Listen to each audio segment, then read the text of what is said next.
The ICU corridor smelled of antiseptic and fear. A single white tube light flickered above, as if even the electricity was tired of staying awake. On a bench outside room 7, 3 siblings sat together, a medical report placed between them, creased, folded, and heavy with numbers that now carried the weight of a life. Their mother lay inside, unconscious, breathing through machines. Alive, but only just. The doctor's words still echoed in their ears. Critical condition. Multiple organ failure. We can continue treatment, but there's no guarantee. Silence stretched between them. Then the eldest brother spoke. "We need to be practical," he said, his gaze fixed on the floor. "The bills are crossing all limits.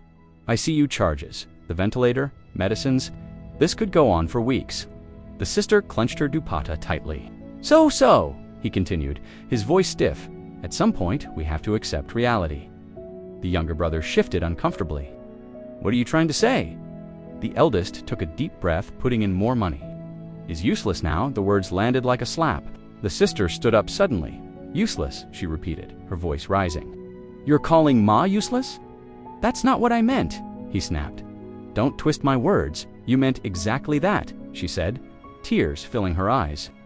"You're talking about money while she's in there fighting for her life." The younger brother tried to intervene. "Please, not here. People are watching." The sister laughed bitterly. "Let them watch. Let them see how children discuss costs while their mother lies between life and death." The eldest brother picked up the report. "Look at this," he said, pointing at the figures. "Do you understand these numbers? Do you know how much we've already spent? Loans don't just disappear because emotions are high." She grabbed the report from his hands and tore it in half. "I don't understand numbers," she said, her voice breaking. "I understand this," she pointed toward the ICU door. "That woman inside stayed awake all night when we had fevers. She skipped meals so we could eat.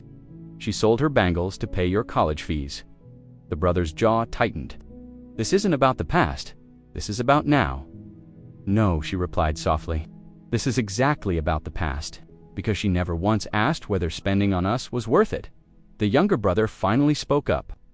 "Bye," he said hesitantly. "What if she hears us?" The eldest scoffed. "She's unconscious." The sister's eyes burned with defiance. "She's a mother," she said. "They hear everything." Just then, a nurse walked past and glanced at them, then slowed her pace. "You are the patient's family?" she asked quietly. "Yes," the sister replied. The nurse lowered her voice. "She squeezed my finger a few minutes ago." All 3 of them froze. "She's responding?" the younger brother asked, his voice filled with a desperate hope. "Very faintly," the nurse said, "but she did."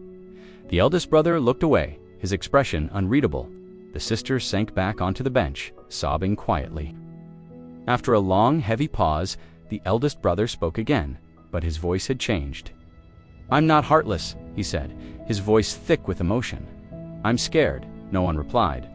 "I'm scared that even after spending everything, we'll still lose her," he continued. "And then what? No savings? No house security? Just debt and guilt." The sister wiped her tears. "And I'm scared of living the rest of my life, knowing we stopped trying." The younger brother nodded slowly. "That fear will never leave," he said. "Money pain heals. That one doesn't." The eldest brother closed his eyes.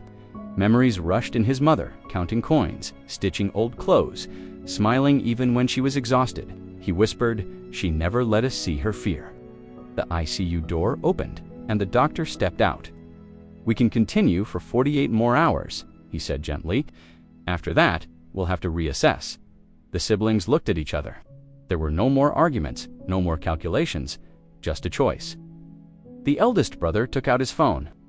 "I'll arrange the money," he said quietly. The sister looked at him, surprised. He didn't meet her eyes. "She didn't raise us to give up," he added softly. They sat there together, now silent, broken, but hopeful in the weakest way. Inside room 7, the machines beeped steadily. And somewhere between those sounds, a mother fought on not knowing about reports, or Bill's only knowing that her children were outside, waiting, still choosing her.